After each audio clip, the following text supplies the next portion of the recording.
वृद्धाश्रम का चलन इधर काफी बढ़ा है। आइए इस मुद्दे पर जरा विस्तार से बात करते हैं। कुछ लोग ये कहते हैं कि हमारे देश में वृद्धाश्रम का बनाना एक ऐसा सामाजिक परिवर्तन है जो यह दर्शाता है कि हमारी नई पीढ़ी अपने बुजुर्गों के प्रति अपने कर्तव्य का पालन नहीं करना चाहती। लेकिन इस तस्वीर का एक दूसरा पहलू भी है। आप दूसरी तरफ से सोचकर देखिए, जब नई पीढ़ी के लोग अपना पैतृक नगर छोड़कर नौकरी या व्यावसायिक मजबूरी के कारण किसी दूसरे नगर में बस गए, संयुक्त परिवार एकल परिवार में बदल गए, बड़े बड़े बंगले, कोठी या मकान छोटे से फ्लैट में समाहित हो गए, तब वृद्धों के प्रति जो मानसिक और शारीरिक रूप से अस्वस्थ हो जाते हैं, नई पीढ़ी चाहते हुए भी अपनी जिम्मेदारी किस हद तक निभा पाएगी।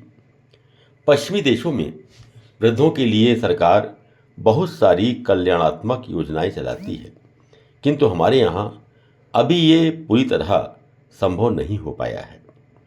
इस दृष्टि से आज के बदलते हुए परिवेश में जब एकल परिवार और फ्लैट कल्चर आज की जीवन धारा का एक अंग बन चुका है, वृद्धाश्रम एक सकारात्मक पहल माने जा सकते हैं।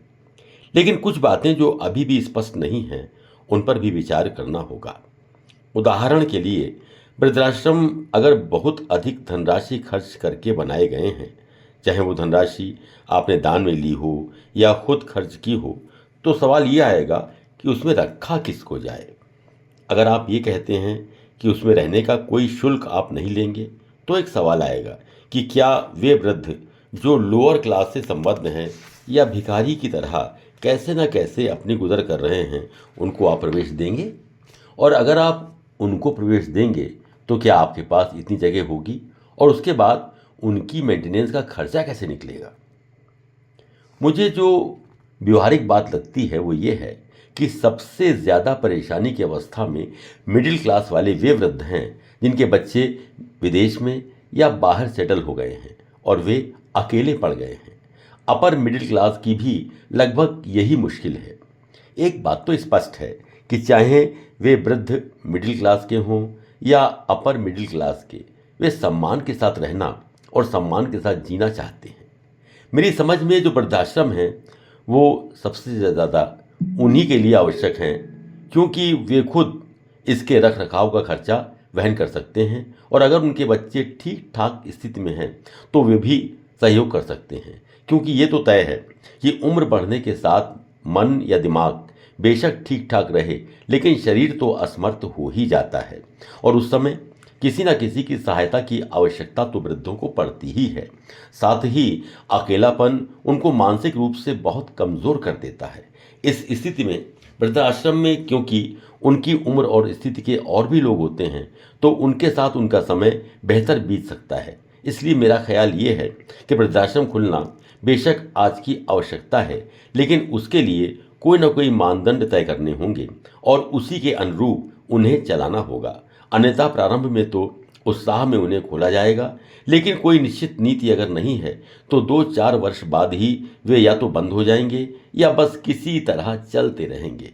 अतः आवश्यकता इस बात की है कि वृद्धाश्रम खोलने की योजना बनाते समय ही यह तय कर लिया जाए कि उस आश्रम का लक्ष्य किस वर्ग के वृद्धों को रखना है, और अगर बीमार व्यक्ति आता है तो उसके साथ क्या व्यवहार करेंगे, उनसे कितना रख रखाव का चार्ज लेना होगा, एक साथ लेना होगा या प्रति माह लेना होगा, वो उस चार्ज को देंगे या उनके बच्चे देंगे। इस तरह की बहुत सी बातें विचार करनी होगी, तभी उनका खोलना बेहतर होगा। इसके लिए केवल और केवल अनुभव ही एकमात्र दिशा दे पाएगा। समाज में आमतौर पर 3 प्रकार के वर्ग होते हैं। एक जिसे आप उच्च वर्ग कह सकते हैं, जिसके पास पैसे रुपए की कोई विशेष समस्या नहीं होती। दूसरा मध्यम वर्ग, जो अपनी आय से अपनी दाल रोटी चलाने के अलावा थोड़ा बहुत कुछ अतिरिक्त पैसा जमा करने की स्थिति में रहता है। और तीसरा निम्न वर्ग, जिसके पास सिवाय मेहनत के और किसी तरह अपनी दाल रोटी चलाने के कोई आर्थिक आधार नहीं होता। अगर हम उच्च वर्ग अर्थात धनाढ्य वर्ग की बात करें तो आर्थिक स्तर पर तो वो कोई समस्या महसूस नहीं करता, लेकिन क्योंकि बच्चों की उससे उम्मीदें बहुत बढ़ जाती हैं, इसलिए बच्चे ये चाहते हैं कि वो सारा व्यवसाय या अर्जित धन उन्हें सौंप दे और स्वयं सेवानिवृत्ति वाला जीवन जिए। अब अगर उसने बच्चों के दबाव में पड़कर या बच्चों के मोह में पड़कर ऐसा कर दिया तो मानसिक स्तर पर वो अपने आप को कुछ दिनों के बाद ही बेहद कमज़ोर और अकेला समझने लगता है। सामाजिक स्तर पर भी उसका वो दबदबा या रुतबा नहीं रहता जो अपने व्यवसाय के मालिक रहते उसे प्राप्त था। मैंने कई ऐसे अरबपति परिवारों को देखा है जहां पिता ने बच्चों के दबाव या मोह में पड़कर अपनी लगभग सारी चल अचल संपत्ति उनके नाम कर दी और कुछ समय बाद ही वे अपने ही घर में एक कमरे के मेहमान होकर रह गए, जिनसे मिलने भी बहुत कम लोग आते हैं और जिनकी ओर न परिवार के लोग ध्यान देते हैं और ना ही नौकर चाकर, क्योंकि एक बहुत बड़ी कड़वी सच्चाई ये है कि जिसके हाथ में सत्ता होती है, जो उसका उपयोग करना जानता है, उसे ही क्या परिवार, क्या समाज और क्या उसके चारों ओर घिरे रहने वाले नौकर चाकर या अन्य लोग सम्मान देते हैं। और अक्सर उनकी पत्नी भी अपने बच्चों के हाथ में सत्ता केंद्रित देखकर उनके प्रति ही ज़्यादा समर्पित रहती है। इससे जो मानसिक पीड़ा, प्रताड़ना, अकेलापन, अवसाद और सामाजिक अवहेलना वृद्धों को झेलनी पड़ती है, वो कोई छोटी समस्या नहीं है। इसके कारण उन्हें बहुत सारे शारीरिक रोग भी हो जाते हैं, जिसके कारण स्थितियां और भी खराब होने लगती हैं। अब बात करते हैं मध्यम वर्ग की। इस वर्ग की स्थिति सबसे ज़्यादा शोचनीय नज़र आती है, क्योंकि अक्सर ये वर्ग अपने बच्चों की शिक्षा के लिए लंबे चौड़े कर्ज ले लेता है, जिसे उसे ही चुकाना पड़ता है। बच्चे जब शिक्षा प्राप्त करके आते हैं तो उनका अपना जीवन, अपनी समस्याएं, अपनी जिम्मेदारियां उन्हें उस कर्ज को अदा करने की मोहलत नहीं देती जो उनके पिता ने उनके लिए ही लिया था। परिणाम ये होता है कि उस अवस्था में कर्ज की किश्त देना पिता के लिए बेहद भारी पड़ जाता है। आमतौर पर यह वर्ग नौकरी पेशा ही होता है, चाहे वो राजकीय नौकरी में हो या प्राइवेट, लेकिन दोनों ही स्तरों पर उसके आर्थिक स्रोत तो सीमित ही होते हैं।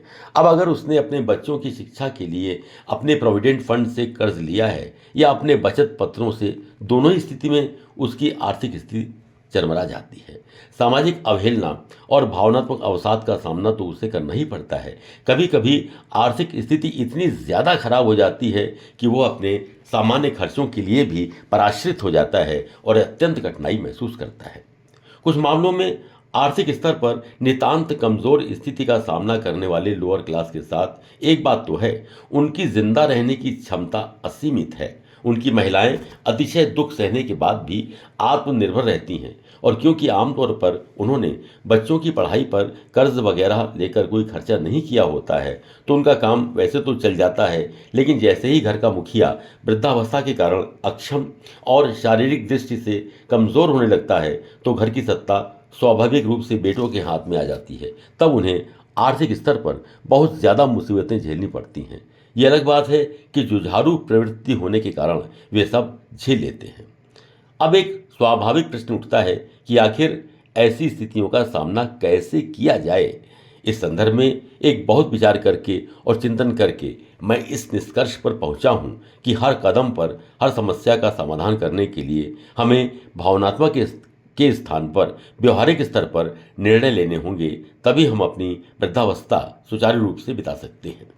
वृद्धावस्था की समस्याओं के बारे में जहाँ तक मैं महसूस करता हूँ, और मुझे ये सत्य भी महसूस होता है कि उनकी समस्या का आधार आर्थिक या सामाजिक से कहीं ज़्यादा उस मनोवैज्ञानिक दूरी से है जो उनके और उनके बाद की पीढ़ी यानी कि उनके पुत्र पुत्रियों में हो जाती है। ये तो एक अमिट सत्य है कि कोई भी व्यक्ति, वो चाहे किसी भी स्तर का हो, अपने स्थान से हटना नहीं चाहता। अब एक और तो उसकी शारीरिक और मानसिक शक्तियाँ धीरे धीरे उसका साथ छोड़ना शुरू कर देती हैं, और दूसरी ओर वो ये स्वीकार नहीं कर पाता कि मैं अब स्थिति में नहीं रहा कि मैं अपनी सत्ता को संभाले रख सकूं, और ये स्वाभाविक भी है। एक व्यक्ति जिसने अपने परिश्रम से, लगन से और अनवरत प्रयत्न करके अपना जो भी साम्राज्य खड़ा किया हो, वो उसका स्वामी बना ही रहना चाहेगा।